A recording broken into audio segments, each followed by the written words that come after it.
welcome to the last bad influence of the series. Our main review is the long-awaited Lemmings 2 on the Amiga.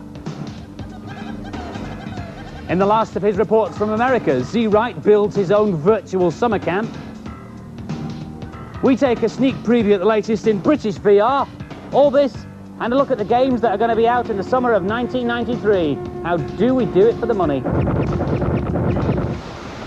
But before all that scrotty rubbish, bargains. Now this is the last episode, so I've decided to sell the shed and its entire contents. Here we have an antique motherboard with inlaid chippery, 47p. What else have we got? We've got, my old Fertling hat. I wondered where that had got to. I think I'll keep hold of that, yes. And here we have, oh, it's a cheat for Super Mario Kart on the SNES. It gives you 5 brand new courses in the single-player time trials or the 2-player match race mode. All you have to do is on the course select screen, make sure that your arrow is pointing towards the mushroom cup option. And then you press left, right, left, right, left, left, right, right, and hit A. Now the words Special Cup will appear. Move down to Special Cup, and you'll be able to select any of the 5 new courses. Here we go. Rainbow Road. Marvellous. And there it is. Ha! Now, I'm not asking for £1, I'm not asking 50p, I'm not even going to be here next week. So what will you give me for this marvellous cheat? Maybe 25p or... This is the Barcode Battler, the latest craze in Japan, which is apparently even outselling the Game Boy. Barcodes are those black and white stripes that you get on all sorts of products that let the till know what the price is. The aim of the game is, of course, to save the world. To do this, you can enlist the help of various wizards and warriors. For example, if I chose Jawbreaker, if I turn it around, you can see on the back there's a barcode. And I can put this barcode into the barcode reader on the machine. And you can see it has allotted me 4,000 energy, 1,200 attack and 700 defence. Now, the Barcode Battler will come up with an enemy for me and give them a certain amount of points. And then it'll start a battle. And the aim of that is I've got to get the enemy's points down to 0, the energy points, and keep my energy points full. To help me, I've got all these cards, power-ups and special weapons and the like. Now, so far, so exciting. But the reason this is really popular is because you can cut out the barcodes on various groceries and use those to give you energy and warriors and the like. For example, this cornflakes barcode gives me 4,000 energy points. Not to be outdone, you can now buy this in Japan. It's called the Barcode Boy. It's an add-on for your Game Boy and will cost about £45. But before you start saving up, I should tell you there are no plans to release this outside Japan. This is the only one in the country at the moment. Not as popular as I might have thought, though, because, well, all the instructions are in Japanese and nobody here can figure out how to use it.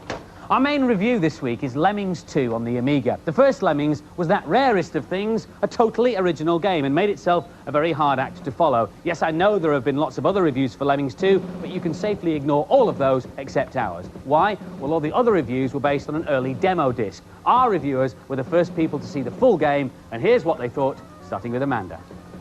This game's a lot better than the original. You have 12 new tribes, and you have 42 extra skills. And this makes the game a lot more exciting. Before you start the game, it's important that you look around so that you know where you're going. The game's still the same and you've got to get the lemmings back to their home. And the music's really good because it actually goes with what the tribe is, like this tribe is Scottish and it's got Scottish music. This is fast forward where you can speed them up so that it doesn't take so long. I have now opted for a spinner, and he spins through the ground, but to do this you need to get a fan. And you point the fan in the direction where you want the lemming to go. The good thing about this lemmings is that they don't die when they drop a long way, they just get a bit dazzled. I've now put it on fast forward again, but there's something in my way, so I'm just going to have to bang that out of the way. I'm going to fast forward it again so that they go back home. If you preferred the original Lemmings, without the set dressing and the ethnic tunes, there's a classic tribe. This is like a level from Lemmings 1. You have the diggers and the climbers, but you still have the extras from Lemmings 2, like the fast forward. This is well worth buying, even if you have the original. It's a massive game, and I can't wait to get it. I'd certainly buy this game, so I won't give it full marks. Despite all the new improved features, it's still basically the same game. It's a must for puzzle fans. And so the final scores for Lemmings 2, the boys gave it 4 out of 5 and the girls gave it full marks, 5 out of 5. Ah, there you are, Furlers. Now, it's the end of the series, and you're going to have to go out into the world. And obviously, you'll be worried about your spots and pimples. Now, this is my alternative, right-on homeopathic spot remedy. I made it by recycling some of the shed stuff, though. There we go. Just about right. You use 5 6800 chips, don't worry about peeling. Then salt, pepper, and porridge to taste. And any other bits and pieces that you find lying around. No. Right, and then you simmer gently on a low heat and smear casually on your spots, like that. And leave for about 4 months, and your spots will completely heal up with no side effects. Which reminds me, this is a cheat for Echo the spot-free dolphin on the Mega Drive.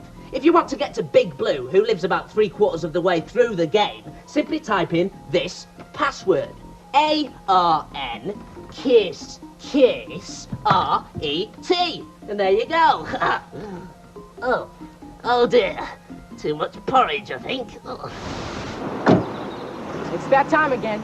Every year, American kids are sent off in droves to that great U.S. institution, summer camp. Even my home state of New York has 2,000 of them. Nobody escapes. Usually it means lots of character building outdoors stuff. I mean, it's not my style. I'm from Queens, New York City. Please. But this year, it's going to be different.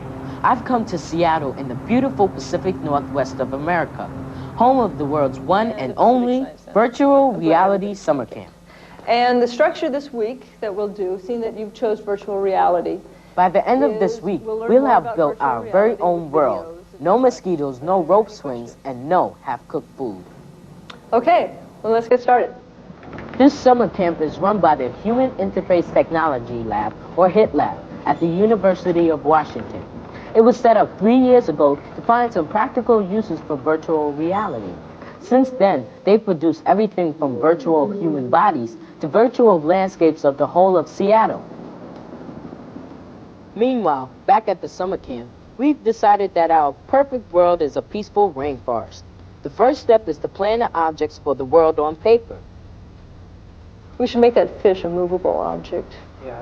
That'd be good. And what do you have, Z? Well, I have just a waterfall. Okay, yeah, and with the waterfall, we might try to do some change in color, see how that works out. The next thing you do is put the drawings that were on paper into the computer. Right now, I'm working on my tree. Okay, let's see. Okay, tree stump.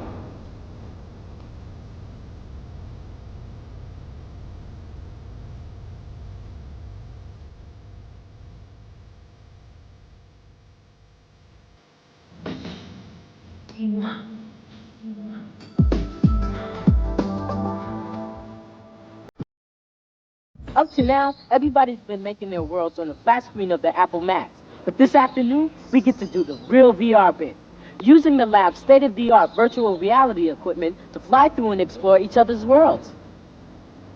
To whet your appetite, this is one of the worlds that another group produced. And a fish floating there in the middle, which I believe you can grab and bring out of the water and leave wherever you want. So here I go in full immersion virtual reality. Okay, there goes the sun. Okay, and I'm going in fast mode here. Oh, let's go pick up the snake. When I first went in, the graphics were a little fuzzy, and I couldn't see that well, but after a while I got used to it. The best virtual world I've ever been in is the shark world. And I liked it because it actually had some action in it, rather than just looking.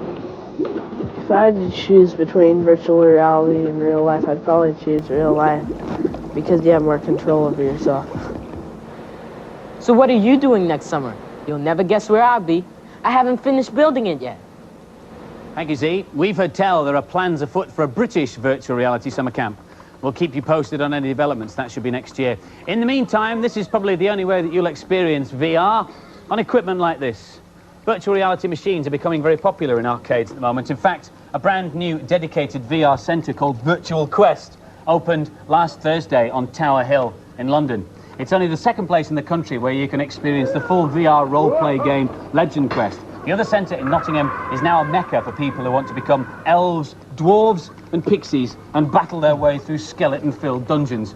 But we've got an exclusive sneak preview of a brand new game designed to run on this kit, being expertly demonstrated by my friend and colleague, Miss Violet Berlin. It's called Grid Warriors, and it should be out in the summer. Are you all right in there? Yeah, doing very well, thank you. I've dealt with a few spiders so far. And that's all, is it? Yeah, so far. Well, it's designed for two characters, this game. One is a big nasty alien and the other a cyborg warrior. And they stalk each other inside a huge space vessel. Oh, well, good shot, yes. The warrior's got to deactivate the ship's self-destruct mechanism and destroy the alien, and the alien's got to stop you all in 4 minutes. So, have you found the self-destruct mechanism? No. Have you found the alien? No, I found my feet. Look, if I look down. It's marvellous, Violet. The universe is safe in your hands. Well, if we can persuade her to come out of cyberspace, it's time now for this week's news and previews. After last week's programme, when Nam gave you a cheat for Sonic 2, our phones went crazy with calls wanting to know what it was, because none of you had written it down. Well, as a special once-only offer, here it is again. Select the sound test and play the following sound test. Options 19, 65, 9 and 17. Now press start. When Sonic appears with tails and gives a thumbs up, hit start and A together twice. You'll get a screen showing all the levels to choose from. And that cheat and another which not only makes Sonic supersonic, but also gives him, would you believe, blonde hair, they're both in the data blast. Little Devil is a game still under development for the Amiga and PC. It doesn't have any sound on it yet. The little devil Mo has grown horns because of drinking magic water. The aim is to get out of the underworld and back to normal. The Super Deck Systems adapter has just been unveiled. It's a converter that lets you play NES games on the SNES. And the full version will allow you to play American NES and SNES games as well, due out later this year. And now for some more games reviews. Flashback on the Mega Drive follows the story of a research scientist, Conrad B. Hart. He's been kidnapped by aliens, had his memory erased, and he's just escaped from a high-security hospital. Some days nothing goes right. Here's James. This is a really hard game. The controls are really hard to get used to at first, but the graphics make up for that. When he walks along like that, it's just like the man from U.N.C.L.E. and that roll. He's even got a recoil from the gun when he shoots it. I haven't got a gun at this point, and I'm being chased by this psycho robot thing. That little thing that came up in the corner tells me I've just stood above a gun, and I've picked it up there. He's asked for it now. You don't always have the things that you need when you're going through the game, and you have to pick them up. It's good like that, because it's like a thinking game and an action game also. This game gets full marks for visuals and effects. It'll last you for years. This is fantastic. The animation is beautifully fluid. It does take a bit of getting into, but it's worth sticking with. There's some really realistic effects here, but be warned, it's only for expert players. And the scores for Flashback, the boys gave it 5 out of 5, but the girls weren't quite so impressed. They gave it 4 out of 5. Next, we've got Parodius, a parody of the Gradius series. Get it? Never mind. Anyway, if you want a game to cheer you up on a wet Wednesday in Barnsley, this is a wacky shoot-'em-up on the SNES. It's also due out on the NES and the Game Boy. Here's Lakesh. The ideas in this game are totally weird. You get to choose from 4 different battleships, the most effective of which is the Twin B. He's probably the best for beginners as well. This, whatever it is, keeps on attacking me in various different ways. There's a good difficulty curve, and the game gets harder as it goes along. He's turning red now, so I should complete him very soon. And there he goes, complete the level. This game's okay, but after a little while, you'll soon get tired of it. It's not very addictive. It's cute, unusual and mad. Every level holds a surprise and you never know what's coming next. It's brilliant. This is fast, fun and cartoony. It's a game you can get into straight away, and it looks fantastic. And the scores for Parodius. The boys gave it an average score of 3 out of 5, but the girls were a bit more impressed and gave it 4 out of 5. Now, as this is the last programme in the current series, we thought it would be a good time to take a look at some of the games that are going to be out in the next few months. So we've been joined by members of our 8 review panel, at least that's what they told me to say, to tell us what they think. First up, something called Bubsy. It's on the SNES and the Mega Drive, a cartoony platformer starring a bobcat with a love of yarn balls. That's the hype. What do we think? Well, I think it's a very good game, and it's faster than Sonic. The idea is to collect yarn balls, and it's not very hard. but the challenge is to find all the secret hidden rooms. Sounds like a good game. The next one is Body Blows, a new beat-em-up out on the Amiga. There are loads of characters, each with their own special moves. What did you think of this one? I preferred Street Fighter. This seemed a lot more monotonous than Street Fighter, and Streets of Rage 2 was much better. I think this has to be probably the best beat 'em up that it will be released very soon. Really? What are the special moves like? Well, you can do various different special moves which are activated very simply, and it's a really good idea and concept, and it plays very fast. Well, still on the subject of fighters, another fighting game, Pit Fighter, which is on the links. Now, this is not just a boxing game, but karate, wrestling, and a bare-knuckle beat-em-up all rolled into one. Are you a beat-em-up fan, first of all? I am, but this seems a very good game when you first play it. But there's only really the punch and the kick, and after a while it gets really boring. Next up, we've had loads of letters asking for us to look at games on the Master System. So here's a look at Mickey Mouse 2, the latest in the long line of Mickey Mouse romps. So, is this as good as the other Mickey games? I don't think so. It was quite good, but I don't think it's as good as the other ones. I think for the Master System, the graphics are excellent, and it puts a lot of gameplay in there as well. It's fun and enjoyable, and that's all you really need from a game. Now, you've seen the toys, you've driven with Violet Berlin, and now experience the game Crash Dummies here on the Game Boy and due out on most systems too. First of all, because this is an odd concept, can you explain to Kesh what Crash Dummies is actually you have to do? Well, the idea is just to, like, die in the most spectacular way. Splatter yourself into oblivion? Yeah, that's the idea, like, crash into walls and fall from skyscrapers, bang into trees, anything possible. Sounds like quite unusual gameplay. Does it work? It's not bad. You've got different things on different levels, like you have a skiing level, which you have to like, crash into all the flags, and you have to drive a car and smash into a wall, and different things like that. It's brilliant. Violet should be good at this game then. Definitely. Oh yeah, be a natural. So that's it then. The end. My last cheat. One final service I can perform though. A lot of people wrote in asking for cheats for the Commodore 64, which is lucky because it was the only thing that nobody wanted to buy. This letter from Kaylee Ratcliffe from Hemel Hempstead says, I wrote in to ask whether you'd talk more about the Commodore 64s because I need some cheats, fast. Right then, here are some cheats, fast. Phew. And now a nice steady cheat. This is an infinite lives cheat for a game called Hudson Hawk. All you do on the title screen before the high score comes up is get your joystick and press it up, down, left, right, right, left, down, up. And that really is it. The end. Goodbye, Furtlers. Keep your joysticks oiled and your keyboards dry.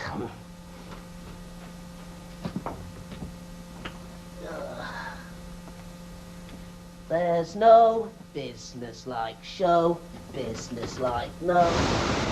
You know, for a moment then, I almost felt sorry for him. Now, before we go, the best computer and console games are often based on arcade versions. But this is a prototype of a new game out this summer, which was so popular on the Amiga, they're putting it into the arcades. You'll probably recognise it as Zool, Ninja of the Nth Dimension. And as you'll see, the character is bigger, faster, oh, and it's got new levels as well. If you want to read the final specially extended edition of the Data Blast, which includes not only the Sonic 2 cheat, but Namrood's special spot remedy, then set your video recording now. Last week's competition was to win a Menacer and a Mega Drive, and the question was, what does the word laser stand for? And the answer is light amplification by stimulated emission of radiation. Woohoo! And we'll pick the winner from the sack. The lucky winner is... Here we go, big piece of paper. Oh, I can't read that. Adelu Omotayo from London. We'll be sending the prize off to you. Sadly, this is the last Bad Influence in the current series, but you can still read about us in Bad Influence magazine, which is at your newsstand now, and as Nam would say, happy Furtling. We hope to be back in the autumn. See you then. Bye-bye.